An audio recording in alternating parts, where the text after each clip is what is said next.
Release হবে সেটা আমিও কথা দিচ্ছি। আর এই মুহূর্তে একজন দর্শক লাইনে আছেন, কে আছেন? হ্যালো।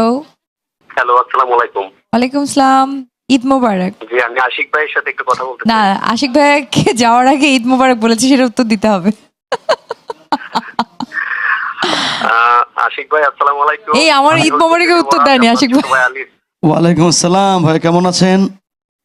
হ্যাঁ ভাই, আলহামদুলিল্লাহ ভালো। আমি 125টা কল দিয়েছি আপনার সাথে গ্লোবাল টেলিভিশনে কথা বলার জন্য। ভাইয়া আমার একটা গানের রিকোয়েস্ট ছিল। 125টা? আমার বন্ধুরে কই পাবো শো কি গো, আমারে বলো না এই গানটা। ভাই আমরা এখানে 25 জন ফ্রেন্ড সার্কেল আছি, আশা করি আপনি আমাদেরকে শোনাবেন। ঠিক আছে, এরপরে যখন আমার সিরিয়াল আসবে তখন আমি এই গানটাই গেয়ে দেবো ইনশাল্লাহ। ভাইয়া ওই শ্রাবণ্য আপনাকে ঈদ মুবারক বলেছে, উত্তরটা দেওয়ার জন্য রিকোয়েস্ট করেছে। ঈদ মোবারক আশিক ভাই, ঈদ মোবারক।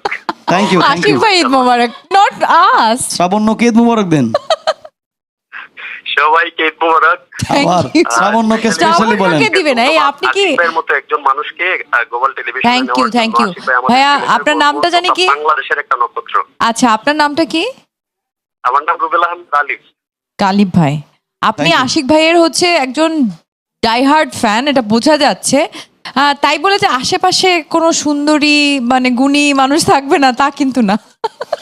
আমি সবাইকে বলেছি আশিক ভাইয়ের ছোট ভাই হিসেবে সবার প্রতি আমি কবি সহনশীল। থ্যাংক ইউ ভাইয়া, থ্যাংক ইউ। আমি দুষ্টামি করছি। শামিনা আপু আছেন, যারা যারা আছেন সবার প্রতি স্পেশালি থ্যাঙ্কস। বাট আশিক ভাই আমার নিজের এলাকার, তার প্রতি আমার ভালোবাসাটা একটু বেশি। আমি বুঝতে পেরেছি ভাইয়া, থ্যাংক ইউ সো মাচ। আমাদের সাথেই থাকবেন। এবারে গানে চলে যেতে হচ্ছে।